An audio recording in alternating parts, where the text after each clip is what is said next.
गुरुर्ब्रह्मा गुरुर्विष्णु गुरुर्देवो महेश्वर गुरुर्साक्षात् परब्रह्म तस्मै श्री गुरवे नमः। कृष्णाय वासुदेवाय हरये परमात्मने प्रणतक्लेशनाशाय गोविन्दाय नमो नमः। कृष्णाय वासुदेवाय देवकी नन्दनाय च नन्दगोपकुमाराय गोविन्दाय नमो नमः। वसुदेवं सुतं देवं कंसचाणूरमर्दनं देवकी परमानन्दं कृष्णं वन्दे जगद्गुरुम्। নবকুমার চতুষ্পাঠীর আরেকটি অধ্যায়ে তোমাদের স্বাগত। আজকে সরাসরি শ্লোকে চলে যাই। আমরা ছিলাম শ্রীমদ্ ভগবদ গীতার অষ্টম অধ্যায়ের, কালকে দেখেছি 17 এবং 18 নম্বর শ্লোক। আজকে আমরা দেখব 19 নম্বর শ্লোক। ঠিক আছে, 19 নম্বর শ্লোক পড়ব এবং তার মানে বোঝার চেষ্টা করব।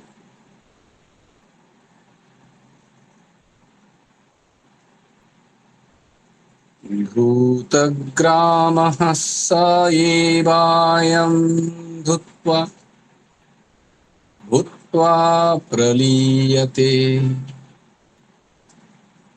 ভূতগ্রামঃ স এবায়ং ভূত্বা ভূত্বা প্রলীয়তে।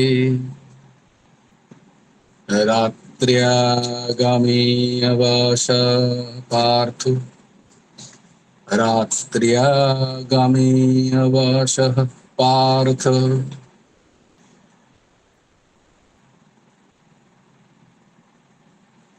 যত প্রভবত্য হরাগমে প্রভবত্য হরাগমে। ভূতগ্রামঃ স এবায়ং ভূত্বা ভূত্বা প্রলীয়তে।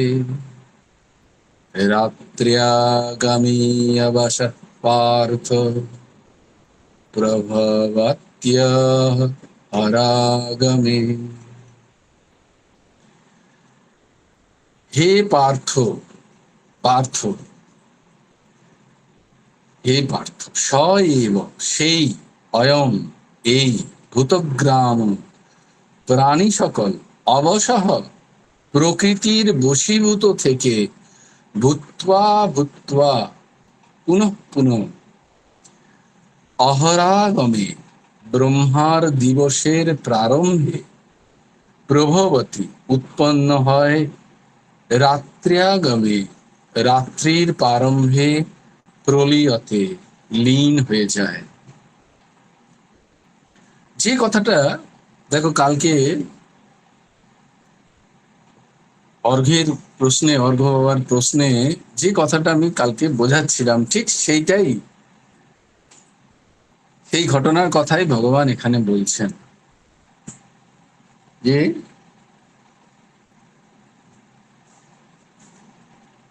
ব্রহ্মার আয়ু পর্যন্ত এই যে সৃষ্টি, ব্রহ্মার আয়ু মানে ব্রহ্মার দিবস এবং ব্রহ্মার রাত্রি। ব্রহ্মার দিবসে এই সমস্ত সৃষ্টি প্রকটিত হয়, প্রতীয়মান হয়। আর ব্রহ্মার রাত্রিতে তা ব্রহ্মার সাথে এই জগৎ সংসার ভগবানে বিলয় হয় প্রলিয়তে। আর ভগবানের সৃষ্টির এই যে চক্র, এই যে ক্রম, এই ক্রম অনাদিকাল, এর কোনো কালাকাল নেই। যদ্যপি ব্রহ্মার আয়ু কাল দিয়ে মাপা যায় যে ব্রহ্মার আয়ু এত, সেটাও গুনতে মনে হয় যেন অনন্তকাল, কিন্তু তবুও সেটা কাল দ্বারা মাপা যায়, কাল দ্বারা আবদ্ধ, সময় দ্বারা আবদ্ধ সেটা। কিন্তু বলছি যে সৃষ্টি এইরকম ভাবে ভগবানের দ্বারা ব্রহ্মার সৃষ্টি, ব্রহ্মার নিদ্রা, ব্রহ্মার জাগরণ, তার যে তাই নিয়ে যে 100 বৎসর আয়ু, সেই 100 বৎসরের পরে মহাপ্রলয়, তারপরে আবার মহাস্বর্গ, এই যে চক্র, এই যে সৃষ্টির যে তত্ত্ব, যে সৃষ্টির যে ক্রম, তা কিন্তু কোনো একটা নয়, অসংখ্য অনাদি, তার কোনো ইয়ত্তা নেই। তো এই সৃষ্টিতে যে সমস্ত জীবেরা কর্মপ্রবাহ অনুযায়ী বারবার শরীর নিচ্ছে, তো যখন প্রলয় হচ্ছে তখন কি করছে? প্রলয় যখন হচ্ছে জগতের পুরো প্রলয় হয়ে গেল ঠিকই, কিন্তু আবার যখন সৃষ্টি হবে তখন তারা ওই পূর্বপ্রকৃত কর্ম অনুযায়ী, প্রারব্ধ অনুযায়ী কিন্তু আবার শরীর পাবে নতুন সৃষ্টিতে। এইটা বলার উদ্দেশ্য যে যতক্ষণ না জীব তার নিজ স্বরূপকে চিনতে পারছে, ততক্ষণ তার অহম বোধের কারণে আমি কর্তা যে কোনো কর্মের, সে পাপ হোক বা পুণ্য হোক, যে কোনো কর্মের কর্তা স্বরূপ অহম নিজেকে, অহম ইতি মন্যতে, সে যে কোনো কর্মের কর্তা যতদিন সে নিজেকে ভেবে নিচ্ছে, ততদিন সেই কর্মের ভোগার জন্য তাকে কোনো না কোনো শরীর নিয়ে সৃষ্টিতে আসতে হচ্ছে। ভূত্বা ভূত্বা পুনঃ পুনঃ, এই পুনঃ পুনঃ মানে এই 1-2 বছরের জন্য নয়, মহান কাল যখন চলে যাচ্ছে, সেই কালেও প্রলয় হয়ে যাচ্ছে, মহাপ্রলয়, আবার যখন মহাপ্রলয় থেকে সৃষ্টি নতুন তৈরি হচ্ছে, মহাস্বর্গ, তখনও সেই একই কর্ম সম্বন্ধ এবং কর্মবিজ্ঞান বারংবার।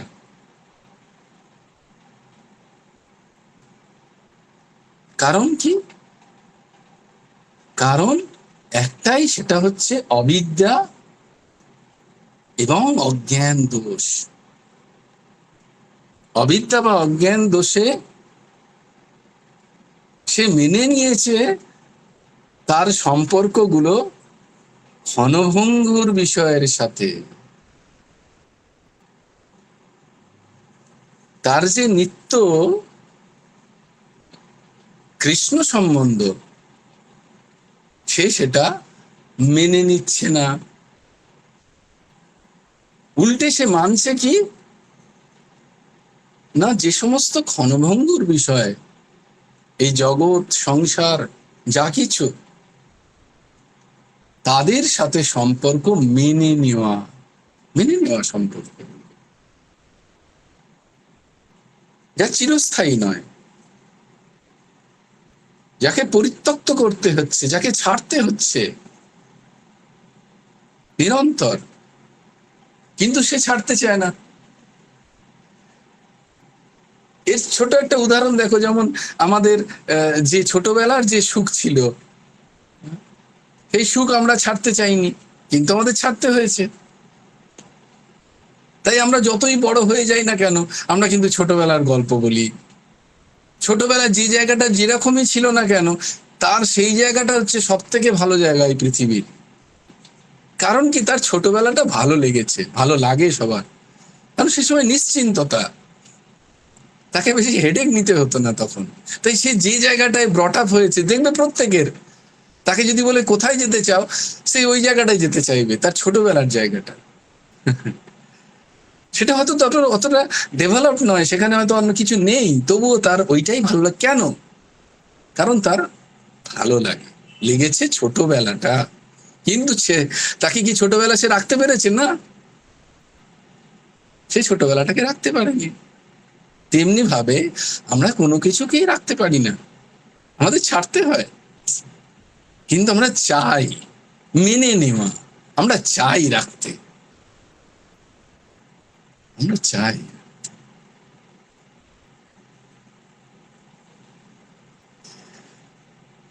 তো তেমনি ভাবে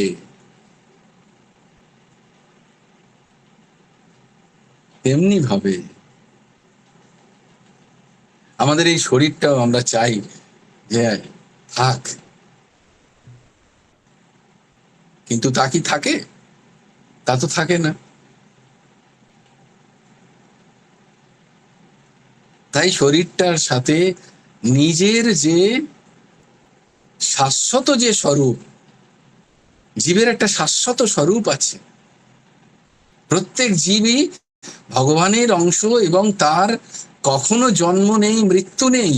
সেই শাশ্বত স্বরূপকে সে ভুলে গিয়ে, সেই নিত্য স্বরূপকে সে ভুলে গিয়ে, সে ক্ষণভঙ্গুর শরীরের সাথে নিজেকে এক করে নিয়েছে, মেনে নিয়েছে। এই মানাটা তো অন্য কেউ কাটাতে পারবে না। মানা, আমি যেটা মেনেছি সেটা আমাকেই কাটাতে হবে। আমার মান্যতা অন্য কেউ কাটাতে পারবে কি? সেটা তো আমার মনের জিনিস। আমি যেটা মেনেছি সেটা অন্য কেউ কাটিয়ে দিতে পারবে? তাই এই জগৎ সংসারের যত সম্পর্ক, যত সম্বন্ধ, দেখো এসব মেনেছি আমি। আমি মান্যতা দিয়েছি বলেই সম্পর্কগুলো আমার কাছে প্রতিষ্ঠিত, তাই নয় কি? ভেবে দেখো, আমি যদি মান্যতা না দিই, সেই সম্পর্কের প্রতিষ্ঠা নেই। আছে কি? হঠাৎ করে হয়তো আমি ভুলে গেলাম সবকিছু, আমি আছি, সবই আছে, আমার মনে আর কিছু নেই, মনে নেই, তখন তখন তো সম্পর্ক দেখেও চিনতে পারি না কোথায় গেল চালা। তার মানে মনে আমি মান্যতা দিয়েছি এই সম্পর্কগুলোকে, এই সম্বন্ধগুলোকে, তাই জন্য আমার বন্ধন। তো ভগবান বলছেন, দেখো বন্ধনটা কেন না, অবিদ্যাকৃত, অজ্ঞানকৃত। তুমি আমারই অংশ, শাশ্বত, অয়ং পুরাণ, কিন্তু তুমি ভুলে গেছো আমাকে। দ্বা স্বপর্ণা সায়ুয়া শাখায়াম, দুটো পাখি একটি গাছে বাস করছে। দ্বা সুপর্ণা, সুপর্ণা মানে হচ্ছে যার সুন্দর পাখা, সায়ুজ, একদম একে অপরের সাথে ওতপ্রোত ভাবে জড়িত, এত বন্ধুত্ব, তাদেরকে ছাড়ানো যায় না, এত বন্ধুত্ব। দ্বা সুপর্ণা সায়ুয়া শাখায়াম, সখা দ্বারা সমানম বৃক্ষম পরিশস্বজাতে, একই গাছে তারা বাস করছে। তয়োরন্নম পিপ্পলম সাদুত্তি, তাদের মধ্যে একজন কি করছে না, সুখ দুঃখ রূপ সেই গাছের ফল খাচ্ছে, আরেকজন কি করছে, অনস্নান্না অভিচাকশিতি, আরেকজন সে ফল খাচ্ছে না, অনস্নান, অনশন করে আছে, অনস্নানান্ন, অন্য আরেকজন অনশন করে সে দেখছে, অভিচাকশিতি, তার অন্য সখাকে সে দেখছে যে ও তো এই ফল খাচ্ছে, কখনো মিষ্টি ফল খাচ্ছে, কখনো কটু ফল খাচ্ছে, কখনো টক ফল খাচ্ছে। এই ফলগুলো কি? সংসারের এই সুখ দুঃখগুলোই ফল। সে যখন সুন্দর সুন্দর মিষ্টি ফল খাচ্ছে, তার তখন তার সখার কথা মনে পড়ছে না। সে মস্ত আছে তখন, যখন সুন্দর জীবন যাচ্ছে, সব ঠিক ঠিক মনের অনুকূলে, তখন তার সখার কথা মনে পড়ে না। যখন যখন মনের প্রতিকূলে ঘটনা ঘটে, তখন তার মনে পড়ে হে ভগবান, তখন তার সখার কথা মনে পড়ে। তো বলছে দোষ অপূর্ণা, ভগবান তাকিয়ে আছে জীবের দিকে, তুই কখন আসবি, একবার কখন বলবি হ্যাঁ যে আমি তোমার, তবই বাহন। তুই কখন এই সমস্ত খেলনাগুলোকে ছেড়ে দিয়ে আমার সাথে খেলতে চাইবি। ভগবান দুহাত তুলে দাঁড়িয়ে আছেন, কিন্তু আমরাই তো যেতে চাইছি না। আমরাই তো এই সংসারের সুখ ফল খাচ্ছি, দুঃখ ফলই বেশি খাচ্ছি, কিন্তু কখনো কখনো একটু সুখ পাচ্ছি, মনে হচ্ছে যেন আরো পাবো আরো পাবো, আর একটু দুঃখ সহ্য করে নাও, তাহলে সুখ ফল পাবে। অবিদ্যা, অজ্ঞান। তাই এই পুনঃ পুনঃ পুনঃ পুনঃ সৃষ্টিতে ভূত্বা ভূত্বা প্রলীয়তে ভূতগ্রামঃ স এবায়ং ভূত্বা ভূত্বা।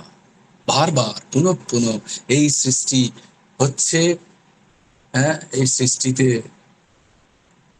আবার এই সৃষ্টি প্রলয় হয়ে যাচ্ছে, আবার সৃষ্টি তৈরি হচ্ছে, আবার সেই সৃষ্টিতে এইভাবেই আমরা আসছি আমাদের অহম জাতীয় কর্মের বন্ধন কারণ হয়ে বিভিন্ন শরীর প্রাপ্ত হচ্ছে। হচ্ছে পার্থ, তুমি এই তত্ত্বকে জানো, এই তত্ত্বটাকে জানো, এই তত্ত্বটাকে উপলব্ধি করো, তত্ত্বটাকে বোঝো তোমার বিচার দ্বারা। জয় জয় শ্রী রাধে, জয় জয় শ্রী সীতারাম, হর হর মহাদেব। ভজ গুরু হেমন্ত দেব রাধে শ্যাম, জপ হরে কৃষ্ণ হরে রাম। জয় জয় শ্রী রাধে, जय जय श्री राधे, जय जय श्री राधे। हरि बोलो, हरि बोलो, हरि हरि बोलो। जय गुरुदेव, जय गुरुदेव, जय गुरुदेव। जय जय परमहंस ठाकुर श्री श्री हेमंत देव जियोर जय। जय गुरु राधे श्याम, राधे श्याम, राधे श्याम, श्याम श्याम राधे राधे, राधे कृष्ण कृष्ण कृष्ण राधे राधे। जय गुरु राधे श्याम। श्री गुरार्पणमस्तु, श्री हेमंत देवार्पणमस्तु। জয় গুরু রাধে শ্যাম। সবাই ভালো থেকো, সুন্দর থেকো, সুস্থ থেকো। টাটা।